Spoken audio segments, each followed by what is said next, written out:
should we understand the gospel as it applies to nations? Welcome to Grace and Truth. My name is Owen Strachan, and I will be your host. Today, I am joined by my good friend, Jacob Reaume. He is the senior pastor of Trinity Bible Chapel in Waterloo, Ontario. We were students at Southern Seminary many moons ago together, same era. And I'm very thankful to have Jacob on the podcast today to discuss matters of no consequence and no public dispute at all. Christians, nations, the gospel, the Great Commission. Jacob, welcome to Grace and Truth. Thanks for having me on, Dr. Strachan. Well, I really appreciate it. And I've got to say, you have already won in terms of the guest roster on this show for Best Backdrop. This is quite a backdrop. We need just a quick minute on where you are right now. I'm in my study at the church. This is a serious study. Yeah. Well, so what happened was there was a season, as you know, when we were locked out of our church during the COVID times. And I brought my study into above a horse barn, and I found it to be quite quiet, and I got a lot done. It was very productive. And there was a kind of a rundown shed on the church campus. And so I had this great idea to transform the rundown shed into something that was an upgrade from the horse barn when we got our building back. So that's what we did. Well, you have successfully upgraded on the horse barn, because that is a truly beautiful study. And I'm going to try to stay focused on the topic at hand and not have study envy as we are discussing. So well done. Let's just dive in for a minute on your background, as you just said, before we get to our conversational debate, which we're going to call it. I'm stealing that from a strong ministry called Anchored North. You and I will have a conversational debate, which means a friendly discussion, really.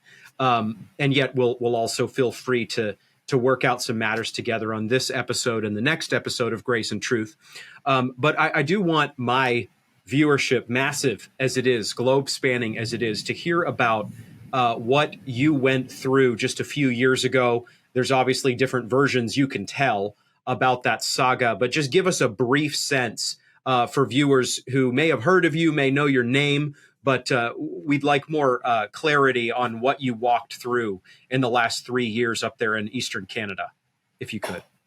In 2020, like the rest of the world, much of the rest of the world, I guess, we had our lockdowns here to combat a so-called virus. And then we got out of the first one. And during the first lockdown, I tried to lead the church towards unity, towards resistance, believing that the church was to be governed by the ministers that God has appointed, as opposed by the Premier of Ontario.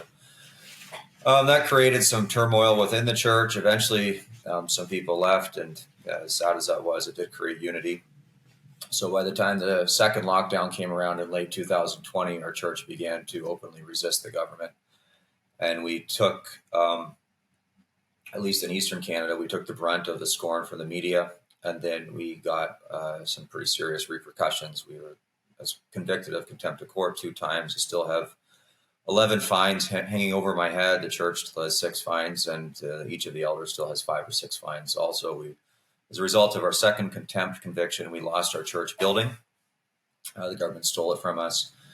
And here we are. So we've regained access to our church building, and things are functioning quite well, and notwithstanding the outstanding issues before the courts at the moment.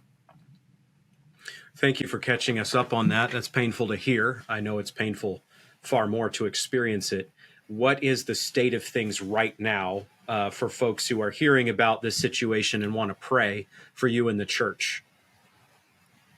Well, we've appealed all of these convictions and charges and whatever to the courts, and we lost on both rounds. And so we finally made an appeal to the Supreme Court of Canada, and they said they didn't want to hear us. And so now what we have to do is we have to wait for the matters to be resolved between our lawyer and the prosecutor and a judge. And I'm hoping that'll be done sometime before Christmas, but we'll see. Well, I'm thankful for you. Thank you for sharing that. I know it's painful, probably at some level, to talk about it for the millionth time and just be in this stew of a situation, but probably many folks will not know about you and me engaging on these things, but for several years now, I've been really thankful for your stand in Canada for the rights of the church. And I've tried to back you in whatever small way I can, because I'm saying that not for myself, but just so listeners and viewers know, I am grateful for the stand you've taken in Eastern Canada, James Coates in Western Canada. And it's really been kind of a historic stand, and it's a righteous stand. It may not have played the right way so far in the courts on your side of things, but you'll be vindicated, I fully believe, on the last day. And so I'm glad to say that publicly to you, as I've said it to you at different points, but very thankful for you and your courage and your stand. Well, I'm grateful to hear that. That's encouraging. And you were a massive support from your neck of the woods when we were going through all that, and some of the exposure you gave us, and the text messages and the encouraging emails that I got from you was, and a couple phone calls there, here and there, was greatly appreciated. So thank you for your friendship, and thank you for the encouragement you were in, a somewhat stressful season, I guess you could say. Somewhat stressful is one way to put it. Another way to put it is historically awful, in terms of the worst crackdown on Western churches since the Clarendon Code of the 1660s in the UK. So other than that, no big deal. But we soldier on. We press on in Christ. We do. And it's a great honor to do so. Yeah, and the Lord has done something, again, delaying the start of our conversational debate, but the Lord has done something, I sense anyway, in Canada through the example of churches like yours and others. I do sense a renewed vigor among churches. God's people are always blessed when there is serious courage shown based on sound biblical conviction. And I see that. I see there being a renewed spirit from where I sit in the cheap seats in Canadian evangelicalism, and I think it's seeped into the States as well in terms of an effect. I know it's still not fun, and to say the very least, but I do think there's been an effect. Do you think that's true? Have you seen that where you are? Well, just to correct you, it has been a lot of fun. So it is fun, and we've had a good time with all of this. But these are great memories that we've made, and this is a time that you cannot repeat. And so the fun that we had and the stories that we sit around and laugh about now are good stories. But I think there's been a renewed vigor within our congregation, and I think this is consistent with what we're seeing with a number of churches across Canada. I just participated in a conference in Western Canada in Alberta that Fairview Baptist Church and Tim Stevens organized, and I was greatly encouraged to hear from dozens and dozens of people from all across the prairies in Western Canada, all the way up to Vancouver Island, who had been greatly impacted and encouraged by our stand and the stand of other faithful brothers who you know. And so I do think that there has been some seed that's been sown. There's been some leaven that's been put into the loaf, and it's working its way through the loaf right now. And this is a very positive thing as pertains to the health, the long-term health, and of the Canadian church. So, I mean, we're in this for the long game, and I don't think things are going to get especially better tomorrow, but we'll see what happens in the years ahead. Mm. Well, I appreciate that. I appreciate you sharing that, and we'll continue to pray for you.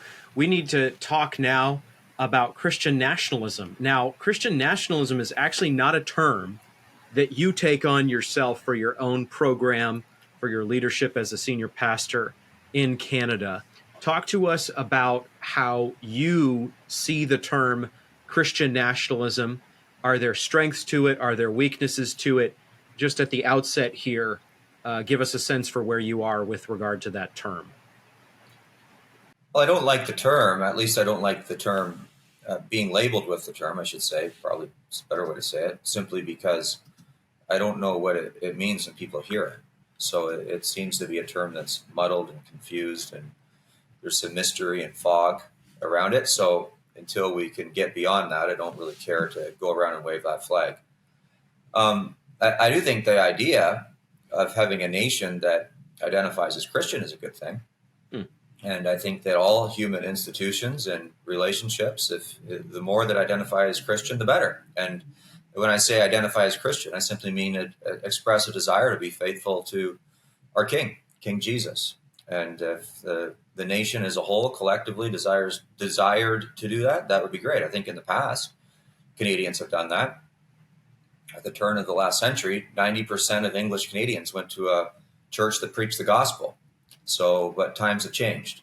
But certainly back then, things were, the country would have identified as Christian, and to the point where we have, Psalms written on our parliament buildings and so on. So, embedded right in our laws and our legal codes and our rights is this whole Christian atmosphere from which, within this country, from which this country sprung up. Okay, so you would see it being a positive thing for institutions, including governments, to identify as Christian. You are not meaning by that, even in terms of what you've already said, that everyone thereby identified with that institution or government or nation, whatever have you, is a born-again believer, but you nonetheless think it's a positive reality to be identified as Christian with that proviso. Is that true? Yeah, so long as it's the type of Christian that you and I want to identify with. I mean, if they're Jehovah's Witnesses and they're saying it's a Christian nation, but it's a Jehovah's Witness nation, we're not too into that kind of stuff.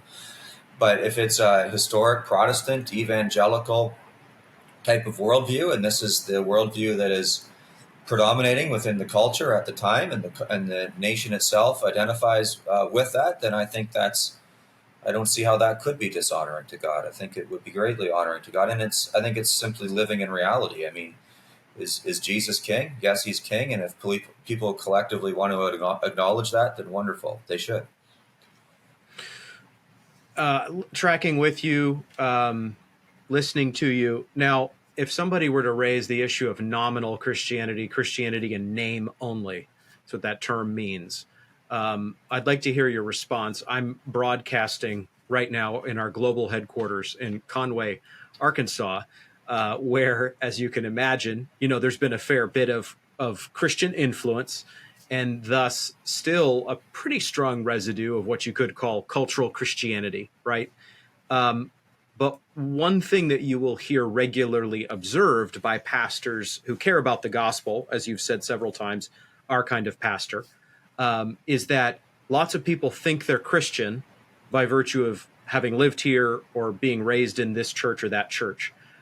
How much does nominal Christianity concern you? And this isn't a trap question. I genuinely want to hear, because that is the kind of problem that can, or at least one problem that can result with a society or a nation or a broader institution being Christian. Would you agree with that? And that nominal Christianity can be a problem in Christian societies or nations? And then how much would that concern you? Well, it greatly concerns me. I grew up in a country that in the 80s, I grew up in this country, Canada, and it would have been considered a Christian nation then even. And I think most people, by virtue of the fact that they lived here, would have said they were Christian. In fact, I've read debates that took place in Parliament at that time, which argued from Scripture back and forth on the basis of a Christian underpinning. So I think that, nominal Christianity, yeah, I don't want people walking around thinking they're Christian, but actually being unconverted. But this is what happens when people come under the preaching of the gospel. There's always going to be false conversions, and there's always going to be people who are deceived into believing they're Christians when they're not. And this is the task of the minister when he encounters someone who's not a Christian and they think they're a Christian, to convince them that they're not a Christian. And I've had to do this throughout the course of my ministry, just because Canada has secularized at a quicker rate than, for example, Arkansas has, where you live. Doesn't mean we don't have nominal Christianity around here. Most of the people in the little village I live in go to church, but I wouldn't say they're all regenerate.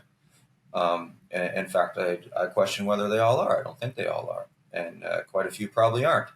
And I would hesitate to say that every single person who's a member of my congregation is regenerate. I've interviewed them. Our elders have interviewed them. They have a testimony. They've been baptized by immersion. They demonstrate the fruit of the Spirit. But are there false conversions within our church? There most definitely are. In a church this size, when you have 300-400 members and 1,100 people coming to church, I mean, there's a lot of people there that are sitting under preaching, and I wouldn't be surprised if a good number of them are unconverted and culturally Christian. So, yes, is this a problem? Sure it is, but it doesn't mean that we don't want the gospel to advance and permeate the culture in such a way that it begins to permeate even the public life of the nation. Right. So your argument is that the gospel does permeate the public life of the nation if the nation is ordered to, in an explicit way, Christ, let's say, not just generically theist, but you would actually go so far as to say that is Christian influence, that is gospel influence for a nation to think of itself as Christian. Well, to declare that Jesus Christ is the ruler of kings is just simply living in reality. And so anyone who has been born again would long to hear other people acknowledge very facts of reality. I mean, I want to live in a nation that believes in the law of gravity because this is the reality in which we live. I want to live in a nation that believes that biological males are actually males. This is the reality in which we live. And just as real that biological males are actually males and gravity is gravity, Jesus Christ is the ruler of kings. And so I think that it would be a great thing to live in reality. And so that's what I'm advocating for. And I certainly believe in that. And sure. I don't think you can ever have a group of people together the size of a nation, never mind the size of a church. You can't be assured that everyone is born again. But when you start to have a public life that plays out or a cultural life that plays out and eventually penetrates into the political realm, these Christian principles will take root if this is the predominant culture of any group of people, whether it's a family, a university, seminary, church, city, or nation. Yeah, I would agree. I think it's a very good thing. This is what I'm agreeing with, that, the gospel penetrate and permeate a culture. So we're in complete agreement there. And I know you to have that heart and that concern. And so all good to that. I think there are questions that some of us would have about whether it really is a positive thing for governors, governments, prime ministers, presidents, and so on to think of themselves as Christian by virtue of being in that place. I've articulated that briefly. But you and I might also understand slightly differently Christ's words in Matthew 22:21, render to Caesar the things that are Caesar's and to God the things that are God's. And you've raised that with me. One of the reasons we're having this conversational debate, a fun and friendly conversation about contested matters and not slagging each other off on Twitter right now or some stupid thing like that, is because you wrote me, I think you wrote me, and wanted to talk through in your characteristically good-natured way, and yet also convictional way, which I fully respect, this idea that Jesus there in Matthew 22:21 is leaving. We could use different language to describe the view, but is at least acknowledging the reality that Caesar in this age may not worship God, may not be under the express lordship of Christ. I'll leave off here. You express your challenge there that you have toward at least what some Baptists and others who are not Christian nationalists would say. So do you want me to discuss the challenge that I brought to you? Is that what you're asking? Yeah, discuss it. Okay, so I originally wrote you in response to a podcast that you did a couple weeks ago to say that I actually was looking for clarity. So I wanted to make sure I heard you right. But I left the podcast with the impression that Caesar has some type of a neutral realm where we can't expect him or can't demand that he bend or bow to the rule of Christ. And so that's the way I took the comment. That's the way it came across to me. And there might have been a couple of things. It's a while since I listened to the podcast, but there might have been a couple other things in the podcast that kind of struck me that way. So I think I sent you an email to clarify what you mean by that. Yeah. And then we went back and forth a few times, and here we are having this conversation. But I think the reason I asked you to clarify is because historically I've read you, I've talked with you, and I've always thought that you believed that at the very least, the goodness of God, the righteousness of God, the justice of God is a transcendent standard of justice. and a transcendent standard of goodness and righteousness. And so I couldn't see you thinking that Caesar all of a sudden has his own realm where he operates by his own will and volition without any accountability to God. And so that's what I sent an email to see if whether I was understanding right or wrong in what I heard. Yeah, well said. And I'll just dive in, and we can go back and forth a little bit. I would say not that Caesar operates in a kind of protection zone where Caesar, can do whatever Caesar wants, and then God has his sphere where God does whatever he wants. That's one of the reasons why I myself have never been a huge fan of at least one form of what is called two kingdoms theology, which you're well versed on, of course. And for those who are listening or watching and are not familiar with that term, two kingdoms theology essentially breaks down the world into two kingdoms, the secular kingdom and Christ's kingdom. And 2K advocates, as they are often called, would say that the kingdom we are to concern ourselves with is the kingdom of Christ. That's the one we're in. And the outside kingdom, it does its thing. It's very fallen. It's going to be fallen. There's nothing we can do to change that. And so we just focus on the kingdom of Christ.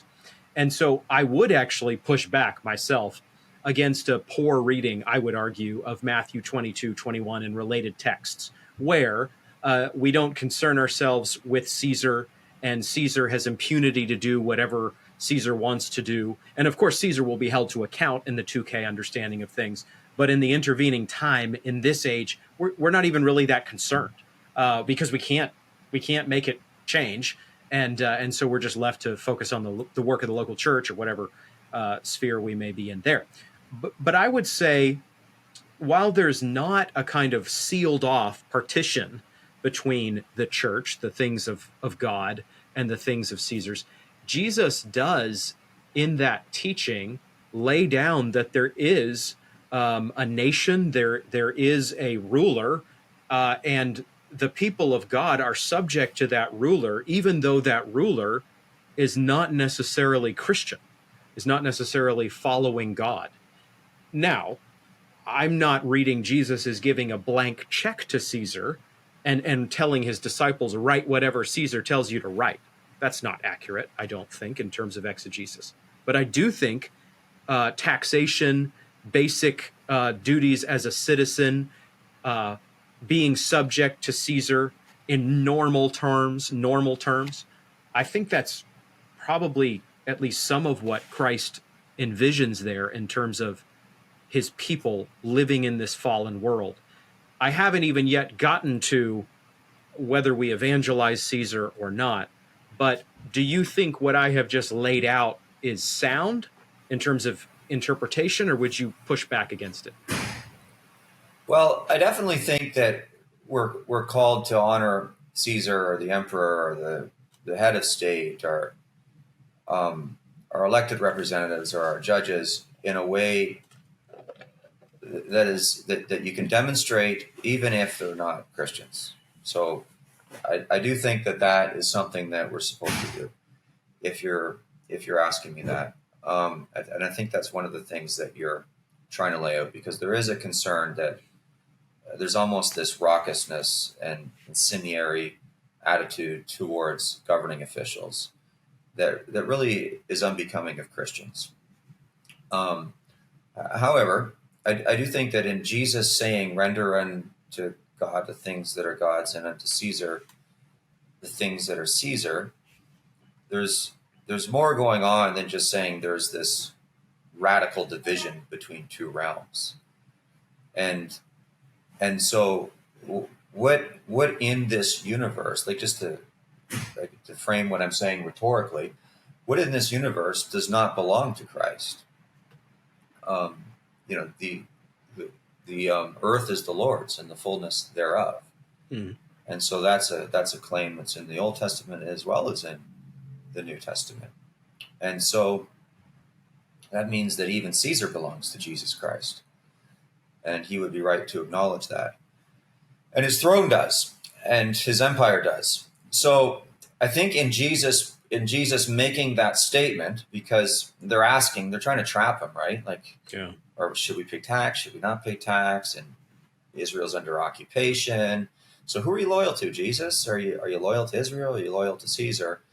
And in Jesus making that statement, he is in one sense neutering Caesar, because he's declaring that there is an authority above him.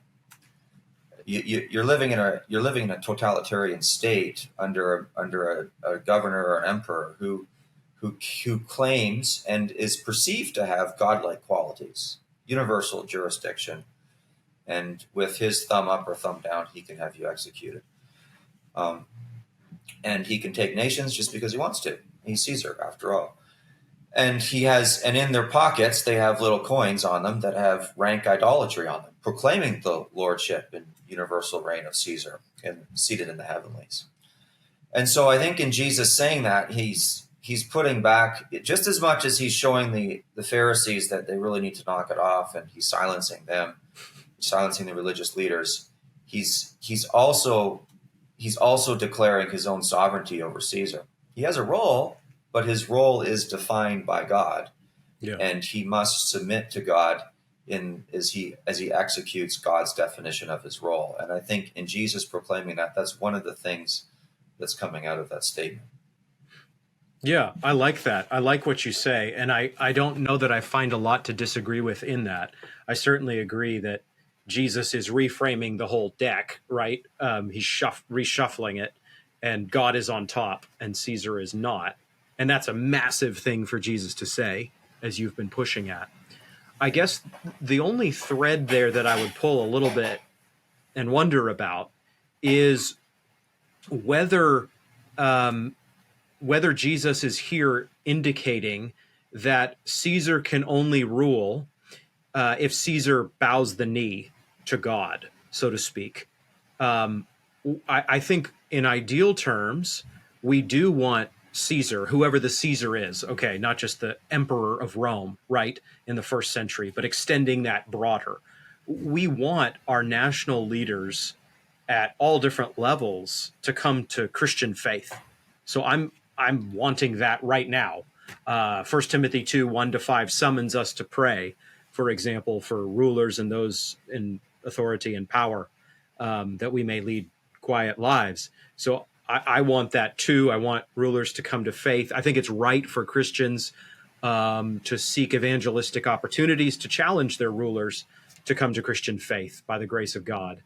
But I don't think that Caesar only has the authority to rule insofar as Caesar is Christian or is following Christ explicitly or something like that. You and I think agree on that. I mean, I'm living under a very corrupt government right now, and I think you are too.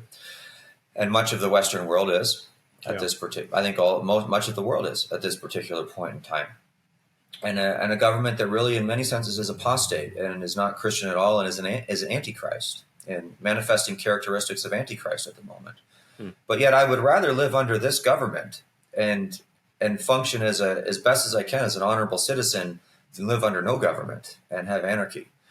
So this is one of the things that I've tried to teach our church recently, is because there's a temptation towards resentment and I think bitterness in all our hearts, considering some of the things we've had to go through. Yeah. Is that in our prayers, is we do pray imprecatory prayers against our rulers at times.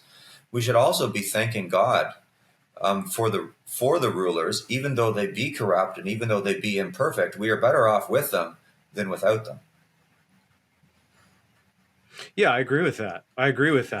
And I do think we want Christ's authority acknowledged in all the earth. I sometimes see the framing Christ or chaos, for example, in these conversations. And I like the framing in terms of the individual human heart. It's certainly true there, and it is true broader. I guess the question is just this: Is it the case that a Christian can still function in a society that is not explicitly Christian? I mean, you think of Peter's letters, Peter's epistles, 1st and 2nd Peter, 1 Peter in particular, and you recognize that if it's Nero who is ruling at the time that Peter is writing, as many scholars think, Nero is a Jupiter worshiper, and it is to Nero that Peter is telling the church to submit. Now, you and I agree, for the record, and this matters, this is consequential, that you don't do anything Nero says. Neither do you leave Nero alone and pet him on the head and think, well, this is great. I mean, hey, Jesus will make everything right at the end of all time, but we don't have anything to do. No, there's not that radical divide of, the church's activity and the world's activity. But at the same time, as you were just talking about, we do pray for Trudeau, we do pray for Biden, and we are under them. We are substantially under them, and even if we are seeking opportunities to evangelize them and witness to them, I still think that this isn't so much your case, but the Christian nationalist claim that we can basically, at least by some, not by all, we can only serve under Christian rulers, or we're not even able to be in a state because it's chaos if it's not Christ. I'm trying to read Matthew 22 and 1 Peter and say, I don't think there's a neutral space in the cosmos where God doesn't care if he's worshiped or not. But I do think there's a space where the state is instituted by God and we're subject to it in normal terms, whether or not it is Christian or not. And we're actually, to press further here, sorry, I'm putting a lot on the table, but we actually don't see the apostles either in the book of Acts trying to Christianize their nation. We do see them preaching the gospel, including to rulers and figures in power, but we don't see them Christianizing their nation in the way that I think a fair number of folks today want to do. Do you think that's accurate or not? I'm just trying to process everything that was said, whether it's all accurate. and the most recent thing that you said, that whether I think is accurate or not, is, do we see the apostles trying to make their nations Christian? And well, I know the Apostle Paul did say that he would rather die and essentially perish himself for the sake of his whole nation becoming Christian. And certainly there would be political implications for that in Israel. Like he loved his kindred in the flesh, and so that was near and dear to his heart. So I don't see any strong movements towards political advocacy in the book of Acts, but I do see the longing to talk to the emperor and the proclamation of God's sovereignty and rulership over political leaders. And I do see Paul's heart for his own nation to convert, most definitely. Good. Well, I agree with you on those last statements.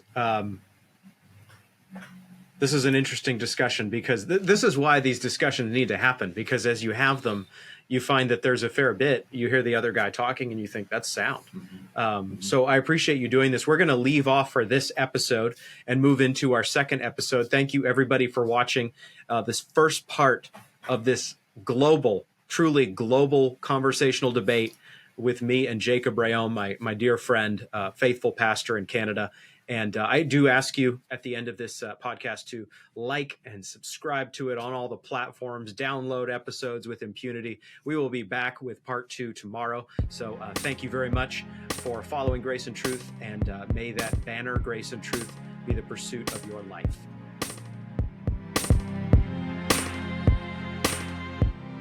All right. Misty, you there? We good?